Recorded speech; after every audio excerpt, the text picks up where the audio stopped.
Hi friends, welcome back to Don't Learn English Live It. I am Vijay Kumar. Do you know what finite and non-finite verbs are? Let's understand them from a few sentences, not from rules. There are 6 sentences written on the whiteboard. Number 1, he sells books to earn a living. Let's split this sentence into two meaningful units. He sells books, number 1, to earn a living, number 2. He is the subject of the sentence, sells the verb. Sells is in the simple present tense. This verb is controlled by the subject. അല്ലേ അറിയാവുന്നതാണ്. He third person singular ആണ്, വെർബും third person singular ആണ്. ഇതിന് tense ഉണ്ട്. Finite verb means limited verb. It is limited by tense, number and person. Mood is also there. Indicative mood. അല്ലെ, ഒരു mood എന്ന വാക്കുകൊണ്ട് തന്നെ ഉദ്ദേശിക്കുന്നത് mood shows the verb form. അല്ലെ, വേർബ് ഫോം ആണ് യഥാർത്ഥത്തിൽ മൂഡ് കാണിക്കുന്നത്. നോക്കൂ, how the speaker presents the action as a fact, an order or an imagination. ഇതാണ് മൂഡിന്റെ ധർമ്മം എന്ന് പറയുന്നത്. അല്ലെ, ഗ്രാമറ്റിക്കൽ മൂഡ് എന്ന ഇൻഡിക്കേറ്റീവ് മൂഡിൽപ്പെട്ട സെന്റൻസ് ആണ്. ഇനി ടു ഏൺ എ ലിവിങ് എന്ന് പറയുന്നത് ടു ഏൺ ഒരു വേർബാണ്, but it's the base form ആണ് ആ വേർബിന്റെ. അല്ലെ, അതുകൊണ്ട് തന്നെ അതിന് ടെൻസ് ഇല്ല, ഇൻഫിനിറ്റീവ് ആണത്. അല്ലെ, so it's A finite verb. ഒരു ഫൈനൈറ്റ് വേർബ്, ഒരു ഫൈനൈറ്റ് വേർബ്, ഒരു non finite verb. Then the second sentence is selling books he earns a living. ഇതുപോലെ രണ്ട് പാർട്ടായിട്ട് ഇതിനെ സ്പ്ലിറ്റ് ചെയ്യാം.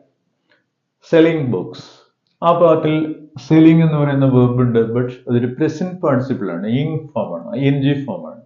അതിന് മുന്നിൽ ടെൻസ് ഓക്സിലറീസ് ഒന്നും തന്നെയില്ല.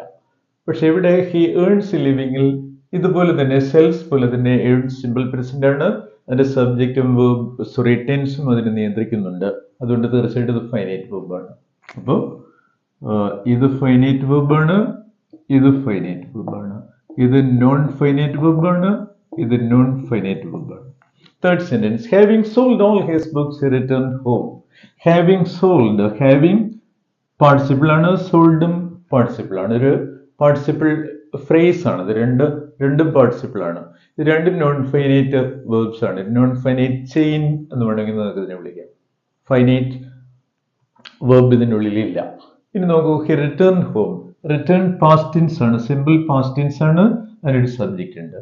അപ്പൊ ടെൻസ് ഉണ്ടെങ്കിൽ തീർച്ചയായിട്ടും അത് ഫൈനൈറ്റ് വേർബ് തന്നെയാണ്. So the next sentence is open the door. Open the door imperative sentence ആണ്. അല്ലെ, അതിന് ഇംപെറേറ്റീവ് മൂഡ് എന്ന് നമ്മൾ പറയും. ഇത് ഇൻഡിക്കേറ്റീവ് മൂഡാണ്, നേരത്തെ നമ്മൾ കണ്ട സെന്റൻസസ്.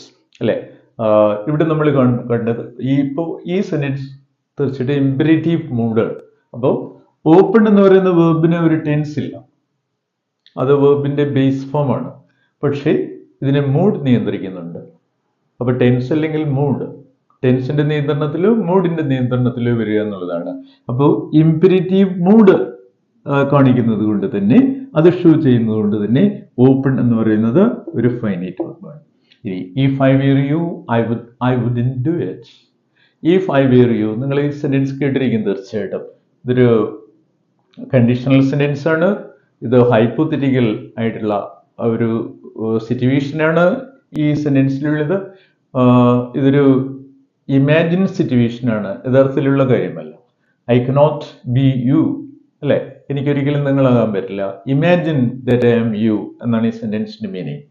നമുക്ക് ഇവിടെ ഐയുടെ കൂടെ ഉപയോഗിച്ചിരിക്കുന്ന വാസ് എല്ലാം വേറാണ്, ചേരാത്ത ഒരു വേർബാണ് യൂസ് ചെയ്തിരിക്കുന്നത്.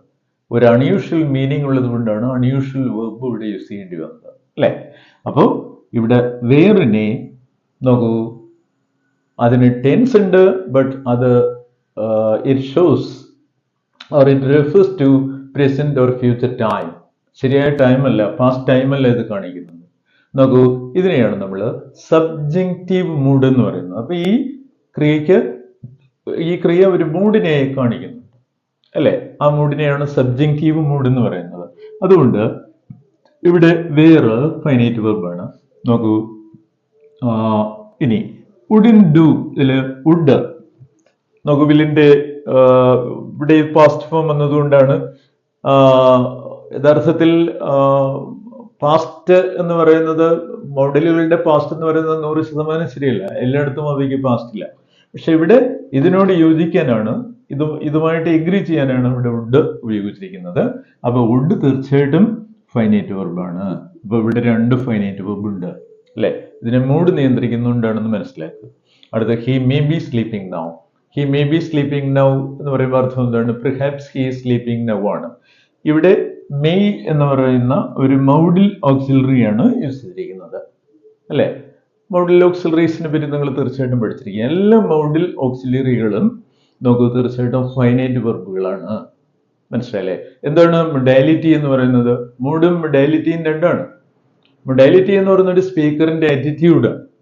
മനസ്സിലായില്ലേ? ഇപ്പോൾ പോസിബിലിറ്റി ആകാം, ഒരു ഡിഗ്രി ഓഫ് സെർട്ടനിറ്റി. ഇപ്പൊ he may, he might, he must എന്നൊക്കെ പറയുമ്പോൾ അതിനകത്ത് വ്യത്യസ്തങ്ങളായ അർത്ഥം, ഒരു മോഡൽ കളറിംഗ് എന്നാണ് അതിനെ സാധാരണ വിളിക്കുക. അങ്ങനെ വരുന്നതിന് വേണ്ടിയാണ് നമ്മൾ മോഡൽ ഓക്സിലറീസ് യൂസ് ചെയ്തിരിക്കുന്നത്. അതൊരു ഒബ്ലിഗേഷൻ ആകാം, വില്ലിങ്നെസ് ആകാം അല്ലെ. ഇപ്പൊ ഐ വിൽ ഹെൽപ്പ് യു എന്ന് പറയുന്നത് വില്ലിങ്നെസ് കാണിക്കുന്നുണ്ട് അല്ലെ. തീർച്ചയായിട്ടും യു മസ്റ്റ് ഡു ഇറ്റ് അല്ലെ എന്ന് പറയുമ്പോൾ അതൊരു ഒബ്ലിഗേഷനെ കാണിക്കുന്നുണ്ട് അല്ലെ. ഇപ്പോ മേ എന്ന് പറയുന്നത് ഫൈനൈറ്റ് വെർബാണ്. ബി സ്ലീപ്പിംഗ്, ഇത് രണ്ടും നോൺ ഫൈനൈറ്റ് ഫോംസ് ആണ്. നോക്കൂ, അപ്പോ ഇത്രയുമാണ് നിങ്ങൾക്ക് ഇവിടെ മനസ്സിലാക്കാനുള്ളത്. അപ്പൊ എന്താണ് ഫൈനൈറ്റ് വെർബ്? ഫൈനൈറ്റ് വെർബ് ടെൻസോ മൂഡോ നിയന്ത്രിക്കുന്ന ക്രിയ. മനസ്സിലായില്ലേ? ഇത് രണ്ടിൽ ഏതെങ്കിലും ഒന്ന്, അതിവിടെ വളരെ വ്യക്തമാണ്. Where and then open the door. മനസ്സിലായല്ലോ? അപ്പൊ എത്ര മൂഡുണ്ട്? ഗ്രാമറ്റിക്കൽ മൂഡ്സ് എത്രയുണ്ട്? പ്രധാനപ്പെട്ട ഗ്രാമറ്റിക്കൽ മൂഡ്സ് എന്ന് പറയുന്നത് ഇൻഡിക്കേറ്റീവ്, അത് ഇംപെരേറ്റീവ് ആൻഡ് സബ്ജങ്റ്റീവ് ആണ്. മനസ്സിലായല്ലോ? ഇത്രയും മനസ്സിലാക്കുക. നോക്കൂ, ഇത്രയേ ഉള്ളൂ. So if you found it useful, don't forget to like, share and subscribe. Thank U.